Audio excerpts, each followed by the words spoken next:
Here is a question. Read it carefully and think about the answer. Let us solve it step by step. Let us begin solving this step by step.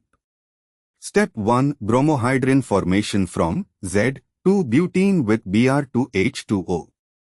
Z2-butene has the two methyl groups on the same side, CIs.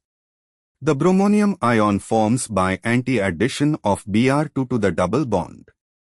Because of the Z geometry and the symmetry of the alkene, the bromonium ion intermediate is achiral, it has a plane of symmetry. Water then attacks anti-to-bromine at either carbon of the bromonium ion. Because the molecule is symmetric, attack at C2 and attack at C3 give the same set of products. The anti-addition of water to the bromonium ion from Z2-butene gives the erythrobromohydrin, which is the 2R, 3S plus 2S, 3R pair, i.e., a racemic mixture of the two enantiomeric anti-addition products.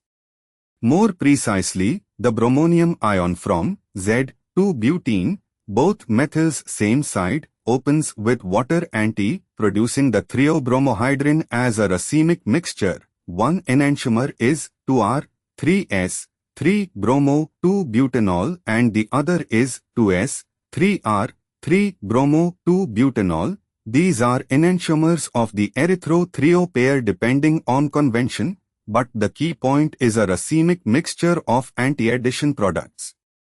Step 2. Intramolecular SN2 with methoxide.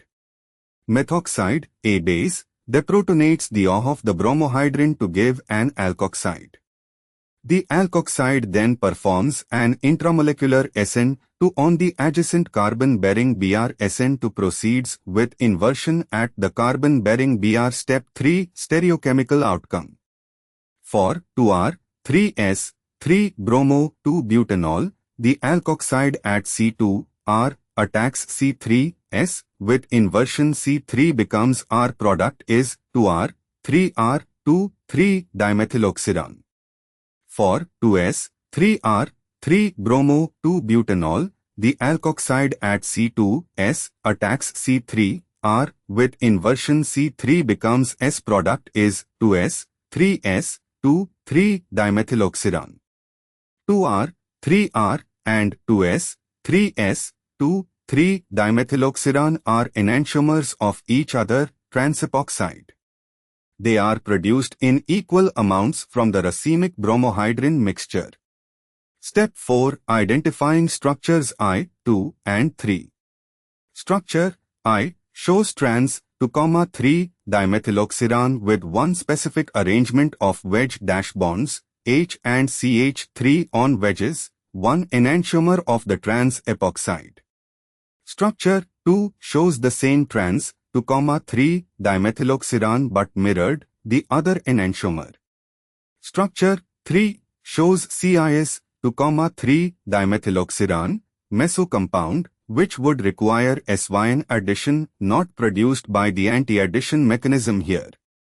Since the bromohydrin is formed as a racemic mixture, and each enantiomer undergoes intramolecular SN2 with inversion to give one enantiomer of the transepoxide, the final product is an equal mixture of I and 2, the racemic trans 2,3-dimethyloxyran. Why other options fail? A. Only I wrong, because both enantiomers of the bromohydrin are formed equally. B. Only 2 wrong, same reason. C. Only 3 wrong, the meso, CIS, epoxide would require SYN addition, which does not occur via the bromonium mechanism. Therefore, the correct answer is D. Therefore, the correct answer is option D.